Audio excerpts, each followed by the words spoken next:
Hello and welcome to this video about cell replication. This video is aimed at GCSE students, so we'll talk about mitosis and meiosis in very basic detail. If you want more information or you want more detail, then please refer to the A-level video, which will go through each of the different stages. This is just a quick overview for GCSE students only. So cells replicate and divide in two different ways, mitosis and meiosis. So mitosis happens in all your somatic cells. Somatic basically means body cells, non-gametes. Your meiosis happens only to form gametes. So the difference between these type of cells, your somatic cells will be 2N or diploid, and your gametes will be 1N or haploid. So that means your gametes have half the number of chromosomes as your diploid cells do.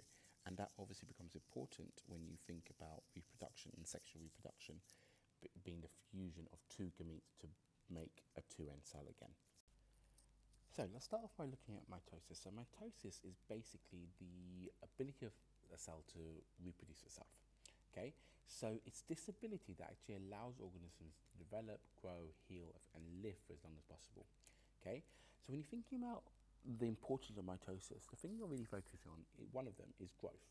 So if you ask this in an exam question, it's always growth of an organism. It wouldn't just be growth by itself. So if you think about it, the number of cells within an organism increases by mitosis, being the basis of the growth of multicellular organisms. So the growth of a baby, like a 3 kilogram baby to a 30 kilogram child, is not due to cells increasing in size, but increasing in number due to mitosis. That's the growth we're talking about.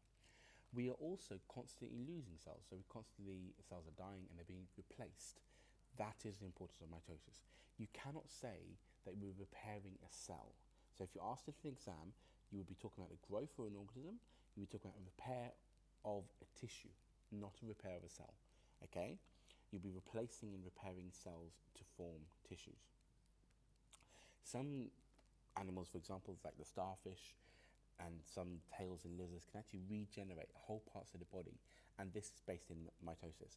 Wound healing, for example, so if you cut yourself, when your skin regenerates, it's that regeneration is done by mitosis. Okay, and finally, asexual reproduction. Some species can undergo it. That is mitosis from one parent organism. So if you consider the stages of mitosis, again, as I said, this is for GCSE, so you do not need to know words such as interphase, prophase, metaphase, anaphase, telophase. That is very much A-level. But if you break it down into simple blocks, basically what's happening in mitosis, you've got your original cell, which is your diploid cell, because remember these are somatic cells. They will then undergo DNA replication to go from 2N to 4N. Okay. Once that DNA replication happens, your chromosomes line up along the equator and they're pulled apart. They're pulled apart by things called spindle fibers. That's as much as you need to know at GCSE. Once they're pulled apart into two separate areas of the cell then splits apart into two, which is called cytokinesis. And that is all you need to know for mitosis itself. So it's DNA replication initially, chromosomes lining up at the equator being pulled apart by spindle fibers, and then cytokinesis happening. Anytime the cell isn't undergoing mitosis, it's undergoing a different stage of the cell cycle itself, which you don't necessarily need to worry about. Just understand that it's doing things such as replicating organelles, etc.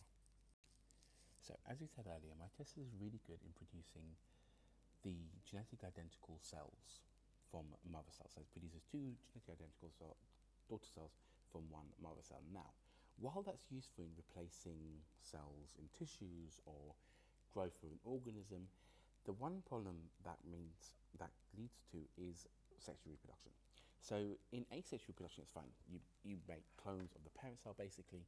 So you're making the same organism again with exactly the same genetic makeup. Now, sexual reproduction is slightly different.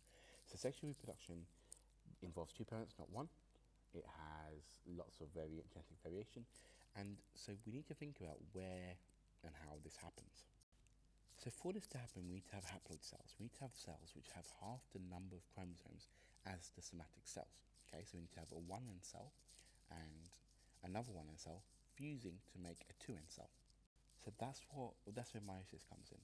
So it produces gametes, and these are your sperm, which are 1N, your egg, which is 1N, which will then fuse to form a zygote, which is your 2N cell. Okay. Now, as we said earlier, in mitosis you get one division where you've got DNA replicating. DNA replication then splits into two cells when the chromosomes line up, and so you go from 46 chromosomes to 92 chromosomes back to 46 chromosomes, which are found in 23 pairs in humans. Different organisms have different number of chromosomes. That's what makes a species, but more on that in another video. So what produces these haploid cells? It's meiosis. So in meiosis, which is slightly different from mitosis, what you produce is a 1N cell eventually. So the original DNA replication happens, so in this case you have a 4N cell, then you have a original division which will form two 2N cells, and that will then form four 1N cells, which are your gametes. But what you need to remember is this cell is genetically different from this cell. There's a couple of different processes that happen that cause that. When the chromosomes are lining up at the equator, what can happen is a process called crossing over. So in crossing over, what happens is when they're lined up, basically it's a wraparound of a bivalent around each other. That's what they're called. So the process is called crossing over. There's a physical exchange between chromosome segments of the two chromatids, increasing genetic variation. You also get independent assortment. So when the chromatids are being pulled to different parts of the cell, where they line up is random. So that leads to further variation, which after this then happens and you've got your egg cell and your gamete, you get random fertilization. So random meeting of two different gametes, and sperm and egg, okay, which will lead to further genetic variation. That's why we have genetic variation in sexual reproduction, because of this crossing over, independent assortment, and random fertilization. That's why we all look different. It's what allows the race, or the human race, or any species to flourish in different scenarios. Now, if you watch the video on genetics, this is explained a bit further. So I hope that helped. As always, if you've got any questions, or put it in the comments below. If not, thank you for watching.